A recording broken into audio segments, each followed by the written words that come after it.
Hello everyone, and welcome to The Blank, where we dive into health. Today we're going to talk about a very popular rule in communication that you've probably heard before. It's the idea that when we communicate, our words only account for 7% of the message, our tone of voice makes up 38%, and our body language is a whopping 55%. But does that really ring true? For years, this concept has been a little misunderstood, and it can be pretty discouraging, especially if words are your craft.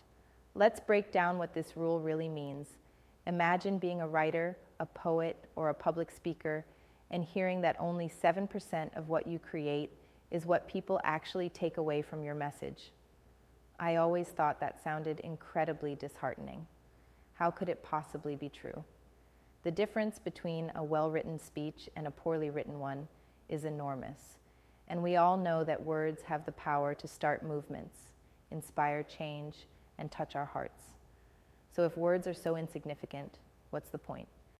The truth is, the person behind this rule, Professor Albert Mehrabian, had a much more specific meaning in mind.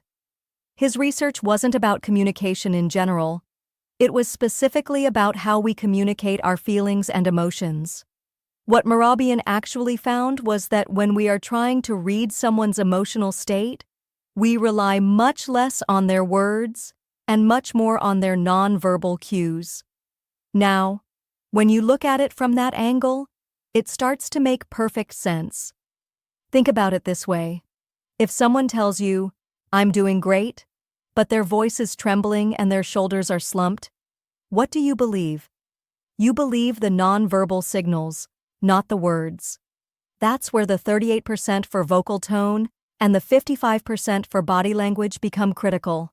They provide a window into the true emotional frame of mind of the person communicating. The words themselves can sometimes hide the truth, but the body and the tone of voice often reveal what's really going on inside. So, the next time you communicate, remember that your words are incredibly important, but they are only one part of the equation, especially when emotions are involved. To be a truly effective communicator, you need alignment.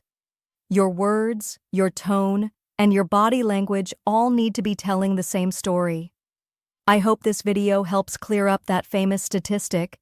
If you found this useful, please hit the like button, share it with a friend, and be sure to subscribe to Blank. Thanks for watching, and we'll see you in the next one.